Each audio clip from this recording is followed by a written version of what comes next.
अस्सलाम वालेकुम। आज का जो हमारा टॉपिक है अंडर डिस्कशन वो है कंस्ट्रक्टर। तो हम इसमें देखेंगे कंस्ट्रक्टर क्या है, और फिर हम ये देखेंगे कि कंस्ट्रक्टर को यूज़ कैसे किया जाता है। फिर डिफ़ॉल्ट वैल्यू जो है वो किस तरह से असाइन करते हैं हम ऑब्जेक्ट्स को कंस्ट्रक्टर के थ्रू। और इसके अलावा अगर हम ऑब्जेक्ट डिक्लेरेशन टाइम पे ऑब्जेक्ट को कोई वैल्यू असाइन करना चाह रहे हैं तो वो किस तरह से हम करेंगे। फिर हम देखेंगे कि डिफ़ॉल्ट कॉपी कंस्ट्रक्टर जो है वो क्या होता है, और फिर कुछ टास्क हैं जो आप खुद से ट्राई करके देखेंगे। तो ये स्टार्ट करते हैं। अब कंस्ट्रक्टर जो है हमारे पास एक स्पेशल टाइप का एक फंक्शन होता है जो कि कॉल होता है जब हम ऑब्जेक्ट को क्रिएट करते हैं सबसे पहले ना। तो अब अगर देखें, जब ऑब्जेक्ट को आप इनिशलाइज करवाते हैं, जब ये क्रिएट होती है कोई भी सेपरेट मेंबर फंक्शन को क्रिएट या कॉल किए बगैर, तो कंस्ट्रक्टर जो है वो आप यूज़ करते हैं। तो ऑटोमेटिक इनिशियलाइजेशन जब आपने करवानी है किसी स्पेशल मेंबर फंक्शन के अलावा, तो आप कंस्ट्रक्टर को यूज़ करते हुए ये काम करवाते हैं। कंस्ट्रक्टर जो है अब एक मेंबर फंक्शन ही है जो कि ऑटोमेटिकली एग्जीक्यूट होता है जब ऑब्जेक्ट क्रिएट किया जाता है। तो जब भी आपने ऑब्जेक्ट क्रिएट किया तो उस टाइम पे ऑटोमेटिकली फंक्शन जो कॉल होगा हम क्या कहते हैं वो कंस्ट्रक्टर है हमारा। अब जब वो ऑटोमेटिकली कॉल होगा आप उसके अगेंस्ट कोई भी अपनी लॉजिक जो है वो इम्प्लीमेंट कर सकते हैं। ज़्यादातर हम वैल्यू इनिशियलाइज़ करवाने के लिए इस कंस्ट्रक्टर को यूज़ करवाते हैं। अब कंस्ट्रक्टर की प्रॉपर्टीज़ क्या होती हैं या कंस्ट्रक्टर की खसूसियात क्या हैं। तो कंस्ट्रक्टर का नेम जो है वो वही होता है जो क्लास का नेम होता है। तो सेम नेम एज क्लास होता है कंस्ट्रक्टर का, और कंस्ट्रक्टर की कोई रिटर्न टाइप नहीं होती। अब कंस्ट्रक्टर हमारे पास एक मेंबर फंक्शन है, लेकिन इसमें खासियत क्या है कि इसकी कोई रिटर्न टाइप नहीं होती, और दूसरी खासियत इसमें यह है कि इसका नाम जो है वही होता है जो क्लास का नेम होता है।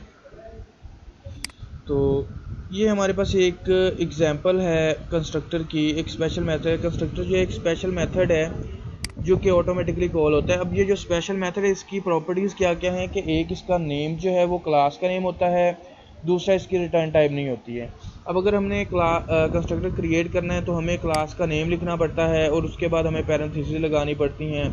तो अगर हम यहाँ पर बात करें तो ये हमारे पास एक क्लास है माई क्लास, ठीक है। उसके अंदर फिर पब्लिक एक्सेस स्पेसिफायर के अंडर हमने एक कंस्ट्रक्टर बनाया है। देखिए अब ये क्लास का नेम जो है माई क्लास और ये कंस्ट्रक्टर का नेम है, दोनों सेम है। और इसमें हमने लिख लिया है कि कंस्ट्रक्टर इज़ कॉल्ड। तो जब भी एक क्लास का ऑब्जेक्ट क्रिएट होगा तो कंस्ट्रक्टर जो है वो कॉल हो जाएगा। इस तरह यहाँ पर मेन और क्लास माई ओबीजे, तो हमने यहाँ पर एक ऑब्जेक्ट बनाया, तो जब ये ऑब्जेक्ट क्रिएट हुआ, जब हम इसको एग्जीक्यूट करेंगे तो ये वाला मैसेज जो है वो प्रिंट हो जाएगा हमारे पास। अब हम एक एम्प्लॉय की क्लास बना लेते हैं यहाँ पर न्यू करके।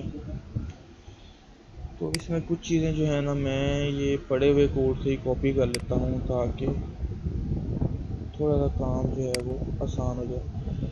तो मैंने अब एक क्लास क्रिएट करनी है जिसका नाम होगा एम्प्लॉय, और एम्प्लॉय के कुछ डाटा मेंबर्स हम रख लेते हैं। लेट्स सपोज प्राइवेट और int empid string emp name. अब ये emp जो मैंने लिखा है तो ये इसलिए लिखा है था आगे स्पेसिफाई हो सके कि एम्प्लॉय की आईडी है, emp id emp name, employee का आईडी और नेम। और इसके बाद मैं यहाँ पर इसके कुछ अब मेंबर फंक्शन लिखूँगा। अब हमें पता है कि पहला मेंबर फंक्शन इसका हम क्या रख सकते हैं, कंस्ट्रक्टर रख सकते हैं।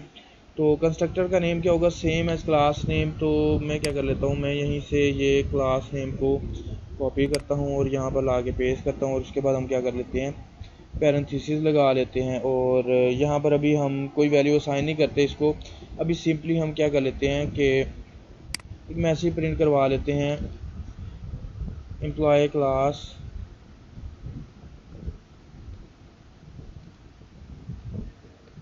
Constructor is called. तो हमने सिर्फ ये भी प्रिंट करवा दिया कि employee class constructor is called. जब भी हम इसका एक ऑब्जेक्ट क्रिएट करेंगे एम्प्लॉय क्लास का, तो हमारा ये जो मैसेज है ये स्क्रीन पे प्रिंट हो जाएगा।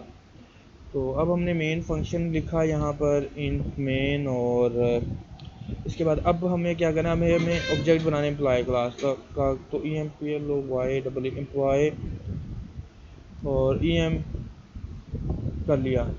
ठीक है, अब मैंने सिर्फ ऑब्जेक्ट क्रिएट किया है। तो हमने ये देखा है कि जब भी ऑब्जेक्ट क्रिएट होता है तो एक स्पेशल मेंबर फंक्शन जो है वो कॉल होता है, जिसको हम कहते हैं कंस्ट्रक्टर।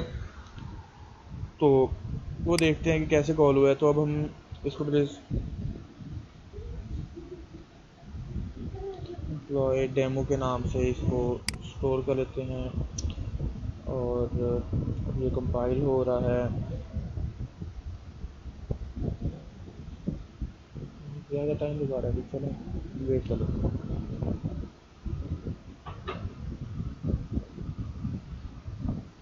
ओके, ये देखें अब इसने क्या किया, इसने वो मैसेज प्रिंट करवा दिया। क्यों करवाया? क्योंकि हमने ऑब्जेक्ट इसका क्रिएट किया था। एम्प्लॉय क्लास का जब भी हम ऑब्जेक्ट क्रिएट करेंगे तब क्या करेगा, ये कंस्ट्रक्टर को कॉल करेगा। अभी मैंने एक ऑब्जेक्ट क्रिएट किया, अभी मैं 2 या 3 ऑब्जेक्ट कॉल करूँगा तो ये हर मरतबा हर ऑब्जेक्ट की क्रिएशन पे कंस्ट्रक्टर कॉल करवाएगा, em1 em2। अब ये मैंने 3 ऑब्जेक्ट कॉल क्रिएट करवाए हैं, तो ये तीन मरतबा जो है कंस्ट्रक्टर को कॉल करवाएगा। हर ऑब्जेक्ट के लिए अलग अलग से कंस्ट्रक्टर को कॉल करवा रहा है। तो यहाँ पर ये देखें, ये 3 मरतबा इसने क्या किया है, कंस्ट्रक्टर कॉल करवा दिया। और ये वाला जो माई क्लास वाला है, ये आप खुद से देख के रन करके आगे देख सकते हैं। अच्छा जी, अब हम देखते हैं कि डिफ़ॉल्ट वैल्यू जो है वो कंस्ट्रक्टर के थ्रू हम कैसे असाइन करवा सकते हैं क्लास के डाटा मेंबर्स को। तो डिफ़ॉल्ट वैल्यू अगर हमने असाइन करवानी है तो उसके लिए अगर ये काउंटर क्लास को आप यहाँ पर देखें तो क्लास काउंटर, ठीक है, उसके बाद इंट काउंट जो है इसका एक डाटा मेंबर है, इंट काउंट 1 इसका दूसरा डाटा मेंबर है। काउंटर क्या है, ये हमारा कंस्ट्रक्टर है। अब इसके बाद आपने क्या करना है, कॉलन लगाना है काउंट 0। तो काउंट 0 जब आपने किया तो ये काउंट को असाइन कर देगा 0, काउंट 1 को वैल्यू असाइन कर देगा 1, और बॉडी में आपने मैसेज प्रिंट करवा दिया है कंस्ट्रक्टर। और इसके बाद मेन में जाके ऑब्जेक्ट क्रिएट किया है काउंटर सी। तो जब ऑब्जेक्ट क्रिएट होगा तो इसका जो काउंट है उसको 0 वैल्यू साइन होगी और आगे इसको काउंट 1 होगी।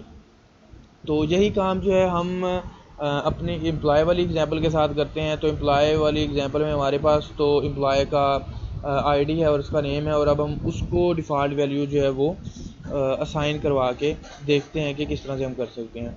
तो ये देखें, ये हमारा कंस्ट्रक्टर है एक बना हुआ। इसी कंस्ट्रक्टर के अंदर हम क्या करते हैं, डिफ़ॉल्ट वैल्यू असाइन करते हैं जी।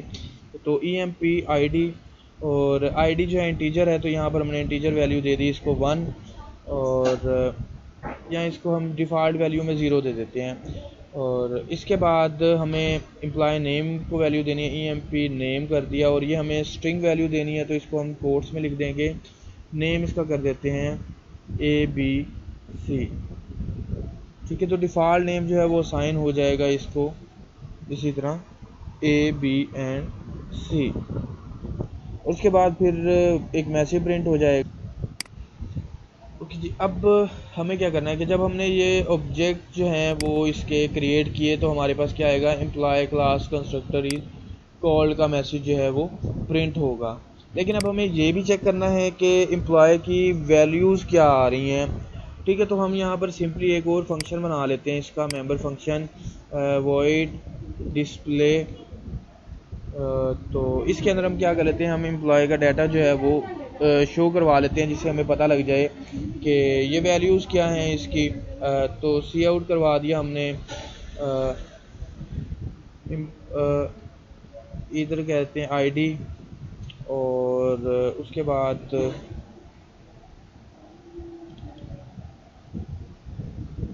ये इधर से हमने ये टैब यूज़ कर लिया। उसके बाद नेम कर लेते हैं, और पहले सॉरी इसको ना हमें यहाँ पर कोट्स में लिखना है नेम, और उसके बाद फिर हमें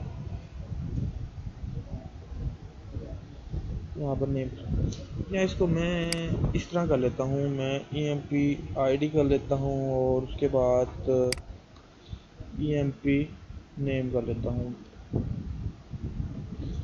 ओके, हाँ ये ठीक है, ये एंटर कर लेते हैं ताकि ये डिस्प्ले हो सके। तो यहाँ पर हम मैसेज प्रिंट करवा लेते हैं।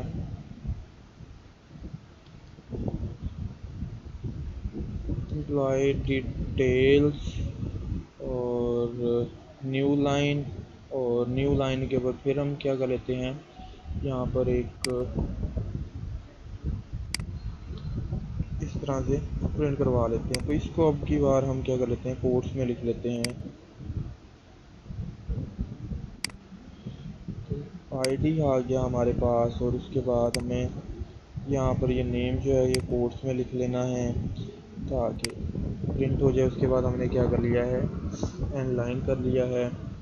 और अब हम इसको एग्जीक्यूट करते हुए देखते हैं कि एम्प्लॉय की जो तीनों ऑब्जेक्ट्स हैं उनकी वैल्यूज़ क्या होगी। तो अभी तक हमने क्या किया कि हमने कंस्ट्रक्टर यहाँ पर कॉल हो गया है, एम्प्लॉय डिटेल्स का मैसेज प्रिंट हो गया है, आईडी एंड नेम प्रिंट हो गया। अब आगे बाकी डाटा अभी तक हमारा प्रिंट नहीं हुआ, क्यों? क्योंकि हमने अभी उसका डिस्प्ले का फंक्शन कॉल नहीं करवाया। तो em डॉट डिस्प्ले कर लेते हैं, और em1 डॉट डिस्प्ले करवा के, और फिर em2 डॉट डिस्प्ले करवा के हम क्या कर सकते हैं, इस तरह से हम डाटा इसका शो करवा सकते हैं।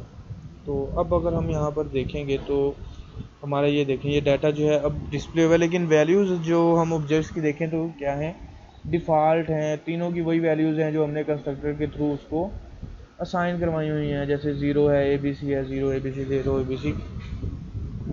तो ये डिफ़ॉल्ट वैल्यूज़ जो हैं तीनों ऑब्जेक्ट्स को असाइन हो चुकी हैं। इसी तरह हम अब डिफ़ॉल्ट वैल्यू जो है वो असाइन करवा सकते हैं कंस्ट्रक्टर के थ्रू, और टेस्ट कर सकते हैं अपने प्रोग्राम को कि क्या वो सही काम कर रहा है नहीं कर रहा है। तो हमें वैल्यूज़ दोबारा देने की ज़रूरत नहीं पड़ती है। इसके अलावा अगर हम ऑब्जेक्ट डिक्लेरेशन के टाइम पे वैल्यू असाइन करना चाहते हैं तो फिर हमें क्या करना है, तो इसके लिए फिर हम कंस्ट्रक्टर जो है वो किसी दूसरे तरीके से लिखेंगे, या हम कह लेते हैं कि हम कंस्ट्रक्टर को ओवरलोड करेंगे। उसको भी हम बाद में देखेंगे ओवरलोडिंग क्या होती है। तो अब अगर हमें डिक्लेरेशन टाइम पे वैल्यू असाइन करनी है कंस्ट्रक्टर के थ्रू, तो उसके लिए हमारे पास सिंटेक्स क्या है। उसी तरह क्लास क्रिएट की, इंट काउंट, एक पहला डाटा मेंबर, दूसरा डाटा मेंबर आपने डिफ़ाइन कर लिया। उसके बाद यहाँ पर काउंटर, और उसके बाद यहाँ पर आपने पैरामीटर दे देने हैं जहाँ पर पैरामीटर नहीं थे, और जहाँ पर आपने पहले वैल्यू दी थी वहाँ पर अब क्या करना है, वो पैरामीटर वाला वेरिएबल लिख देना है। क्योंकि अगर उस जो भी वैल्यू आएगी उस वेरिएबल में वो हम असाइन करवा देंगे अपने डाटा मेंबर्स को। तो इसी तरह ये जब ऑब्जेक्ट क्रिएट किया तो क्रिएशन के टाइम पे अब देखें, जैसे आप फंक्शन कॉल करते हुए पैरामीटर देते थे ना, इसी तरह यहाँ पर ऑब्जेक्ट क्रिएशन के टाइम पे आपको उसी तरह से उसको पैरामीटर देने हैं। तो कंस्ट्रक्टर के 2 पैरामीटर थे, तो यहाँ पर आपको 2 पैरामीटर ही देने हैं। तो अब हम अपनी एग्जांपल की तरफ अगर आएँ तो यहाँ पर अगर हम ये करना चाहें तो हम ये कैसे करेंगे। तो मैं ये दोनों कंस्ट्रक्टर बने लेने देता हूँ, मैं डिफ़ॉल्ट भी बना रहने देता हूँ और पैरामीटराइज भी बना लेता हूँ। तो यहाँ पर मैं क्या कर लेता हूँ, int ID and string name. तो अब ये देखें, इन दोनों वेरिएबल्स में जब हम इसको कॉल करवाएंगे तो इन दोनों वेरिएबल्स में वैल्यूज़ आएंगी ना। तो जैसे आईडी की वैल्यू आएगी वो हम यहाँ पर लिख देंगे, और नेम में जो वैल्यू आएगी वो यहाँ पर हम पुट करवा देंगे। तो इस तरीके से वैल्यूज असाइन हो जाएंगी। अब जैसे हमने ये देखें, इसको हम पैरामीटर नहीं देते, इस यहाँ पर हम दे देते हैं ID1 कर देते हैं और ID2 कर देते हैं। तो चलें ID1 कर देते हैं, और नेम इसका कर देते हैं जो, और यहाँ पर हम कर देते हैं इसकी ID2 एंड नेम कर देते हैं मार्क।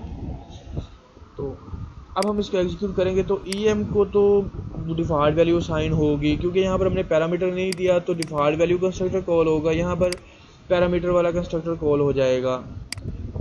तो ये देखिए, अब ये देखिए ये 0 आ रहा है डिफ़ॉल्ट वैल्यू पहले के लिए ऑब्जेक्ट के लिए, सेकंड के लिए जो हमने सेट की थी वो वैल्यू आ रही है, और थर्ड के लिए जो वैल्यू हमने सेट की थी वही वैल्यू जो है उसको असाइन हुई है। तो इस तरीके से हम जो है वो डिक्लेरेशन टाइम पे भी वैल्यूज़ असाइन कर सकते हैं ऑब्जेक्ट्स को। तो उसके लिए हमने देखा कि हम कंस्ट्रक्टर जो है वो पैरामीटराइज बनाते हैं, और इस तरीके से हम वैल्यूज़ जो हैं वो असाइन करवा सकते हैं। और अब नेक्स्ट देखते हैं डिफ़ॉल्ट कॉपी कंस्ट्रक्टर ना। तो ये डिफ़ॉल्ट कॉपी कंस्ट्रक्टर असल में जो है वो कंपाइलर खुद से कॉल करवाता है जब हम एक ऑब्जेक्ट की वैल्यू दूसरी ऑब्जेक्ट में कॉपी करवाने की कोशिश करते हैं। तो अब हमारे पास दो वेज हैं वैल्यू ऑब्जेक्ट्स को इनिशियलाइज करवाने के लिए। एक तो हम नॉन आर्गूमेंट कंस्ट्रक्टर को यूज़ करते हुए डिफ़ॉल्ट वैल्यूज़ जो है वो साइन करवा लेते हैं, या फिर हम मल्टी आर्गूमेंट कंस्ट्रक्टर जो है वो यूज़ करते हुए डाटा मेंबर को वैल्यू जो है वो इनिशियलाइज़ करवा लेते हैं। अब अगर हम एक ऑब्जेक्ट को वैल्यू इनिशियलाइज़ करवाएं और उसकी वही वैल्यू जो है उसकी टाइप के दूसरे ऑब्जेक्ट को हम असाइन करवाना चाहें तो वो हम कैसे कर सकते हैं। तो उसके लिए हमें कोई कंस्ट्रक्टर स्पेशल क्रिएट नहीं करना पड़ता है, बल्कि हम डिफ़ॉल्ट कॉपी कंस्ट्रक्टर जो कंपाइलर में बाय डिफ़ॉल्ट अवेलेबल होता है हम उसको कॉल करवा के ये काम कर सकते हैं। ठीक है, तो ओके, ये डिफ़ॉल्ट कॉपी कंस्ट्रक्टर जो है वन आर्गूमेंट कंस्ट्रक्टर होता है जिसका आर्गूमेंट वो ऑब्जेक्ट होता है जिसको हम यहाँ पर यूज़ करेंगे। ठीक है, तो ये एक पॉइंट वाली एग्जांपल है कि क्लास है क्रिएट की पॉइंट की, उसके दो डाटा मेंबर्स हैं एक्स एंड वाई। यहाँ पर एक पैरामीटराइज कंस्ट्रक्टर जो है वो डिफ़ाइन कर लिया है और उसके थ्रू हमने वैल्यू असाइन कर लिया। अब ये जो मेथड है ये एक सेकंड मेथड है हमारे पास कि हम इस तरीके से भी वैल्यूज़ इनिशियलाइज़ करवा सकते हैं कंस्ट्रक्टर के थ्रू। आप प्रीवियस मेथड यूज़ कर लें या ये वाला कर लें, दोनों ही सेम तरह से काम करेंगे। तो उसके बाद शो का फंक्शन कॉल करवा लिया और यहाँ पर इसको वैल्यू साइन करवा दिया है पॉइंट P1 को कंस्ट्रक्टर के थ्रू, जो कि पैरामीटराइज कंस्ट्रक्टर कॉल करवाई है। उसके बाद यहाँ पर जो हमने किया है कि P2 को P1 की वैल्यू साइन करवाई है, तो इस पॉइंट पे आगे यहाँ पर डिफ़ॉल्ट कॉपी कंस्ट्रक्टर जो है वो कॉल होता है और ऑटोमेटिक वैल्यू इनिशियलाइज हो जाती है। फिर दोनों की वैल्यूज़ जो हैं यहाँ पर शो करवा दी गई हैं। तो अब यही वाला कंसेप्ट जो है ये हम अपने इस प्रोग्राम में इम्प्लीमेंट करके देखते हैं। तो ये देखिए यहाँ पर अब हमने ये पैरामीटराइज कंस्ट्रक्टर बनाया हुआ है ना, तो हमने बात की थी कि इसके अलावा भी मेथड है ना हमारे पास। तो मैं इसको क्या कर देता हूँ, ये डिलीट करके मैं यहाँ पर कहता हूँ जी emp id में, सॉरी ये क्या हुआ, id में वैल्यू जो है वो स्टोर करवाओ किसकी, id की, इस तरह से। और इसी तरह emp नेम में वैल्यू जो है वो कॉपी करवाओ नेम की। तो इस तरह से भी ये काम हो सकता है। ठीक है, अब मैं इसको भी इसी तरह चेंज कर सकता हूँ। जैसे तो देखिए, तो यहाँ पर मैं इसी को कॉपी करवाता हूँ और यहाँ पर जो है मैं कॉल करवा देता हूँ। अब यहाँ पर हमने क्या किया था, इसको 0 दिया था, सॉरी, और यहाँ पर इसको क्या किया था, ABC। तो ये दूसरा मेथड है, आप इनमें से कोई भी मेथड जो है वो यूज़ कर सकते हैं। कुछ बुक्स के अंदर आपके पास मेथड वो प्रीवियस मिलेगा, कुछ में आपको इस तरह का मेथड मिलेगा, तो आप ये दोनों यूज़ कर सकते हैं, तो सब टू यू। और ये देखिए अब हमने क्या करना है कि अब हम यहाँ पर एक और मैं क्रिएट कर लेता हूँ emp, एक ऑब्जेक्ट बनाया और उसको वैल्यू मैंने असाइन करवाई em2 की। तो यहाँ पर जो है डिफ़ॉल्ट कॉपी कंस्ट्रक्टर जो है वो कॉल हो जाएगा।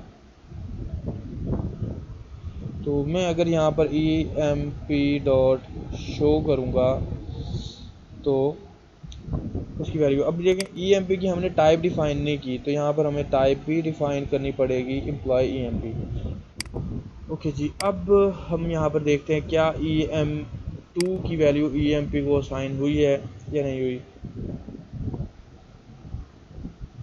सॉरी, शो का फंक्शन ही हमारे पास डिस्प्ले है, तो ये आ गया।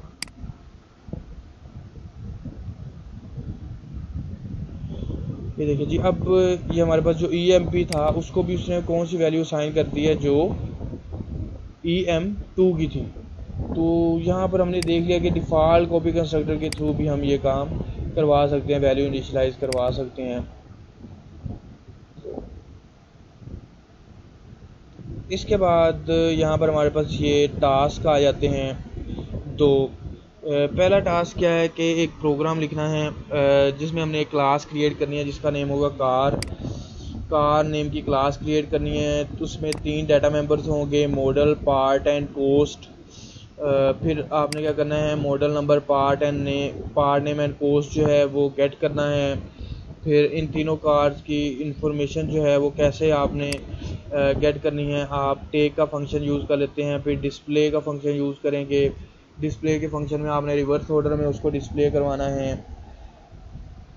जैसे आपने वैल्यू ली है उसकी, मॉडल, पार्ट एंड कोस्ट लिया, तो कोस्ट, पार्ट एंड मॉडल को आप क्या करेंगे, प्रिंट करवा लेंगे। रिवर्स प्रिंट के नाम से आपने वो फंक्शन बना लेना है। फिर कंस्ट्रक्टर ले लेना है। कंस्ट्रक्टर के थ्रू आपने डिफ़ॉल्ट वैल्यूज़ जो हैं वो इनिशियलाइज करवा देनी है मॉडल, पार्ट एंड कोस्ट को। और बाकी आप उसको पैरामीटराइज के थ्रू भी करके खुद से देख सकते हैं। इसके अलावा जो हमारे पास सेकंड टास्क है उसमें क्या करना है कि 5 स्टूडेंट की जो इन्फॉर्मेशन है वो आपने लेनी है, name, age, marks in 3 subjects, और टोटल मार्क्स के कंप्यूट करने हैं। और इनको डिस्प्ले करने के लिए हमारे पास फॉर्मेट है name, age, marks and total marks. Name आ गया अली, फिर एज आ गया उसका 18, फिर उसके मार्क्स आ गए हैं फर्स्ट सब्जेक्ट के, सेकंड के, थर्ड के, और उसके बाद भी टोटल मार्क्स आपने उसके कंप्यूट करने हैं। तो ये आप खुद से प्रैक्टिस कर लेंगे ताकि जो हमने कंसेप्ट यहाँ पर डिस्कस किए हैं वो आपको ज़हन नशीन हो जाएं, आपको सही तरीके से उन पर ग्रिप हो जाए।